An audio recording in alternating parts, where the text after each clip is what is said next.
Hello everyone, this is Science with Conscience and today we are going to discuss about stars and their types. But before jumping in, we need to know what actually is a star. Stars are basically large celestial bodies which are fusing millions of tons of hydrogen into helium each second to produce a great amount of heat. Now let us go on to the first type of stars. Main sequence stars.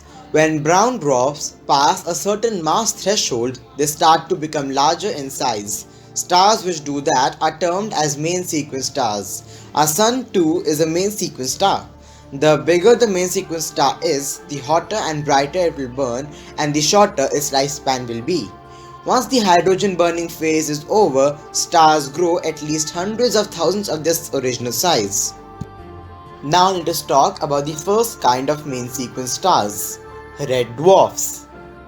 They are the first level in main sequence stars and are not really big as opposed to its counterparts. They are not really hot and shine pretty dimly.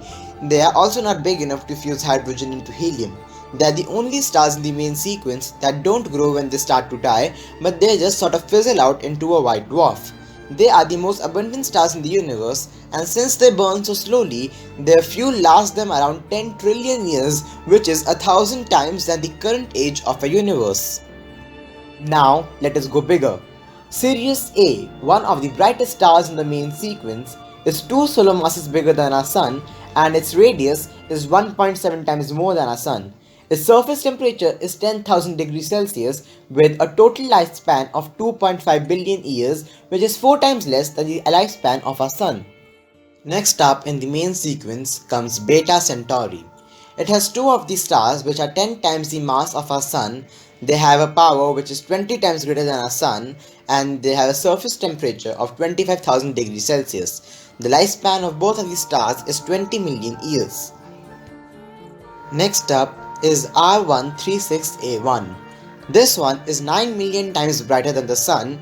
This star is so extreme that it is barely held together by gravity, and it also loses around 321,000 billion tons of material every single second through its stellar winds. This level of stars are very rare.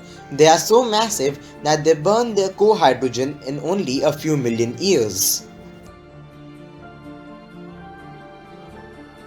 Now we jump on to a different category of stars known as the red giants.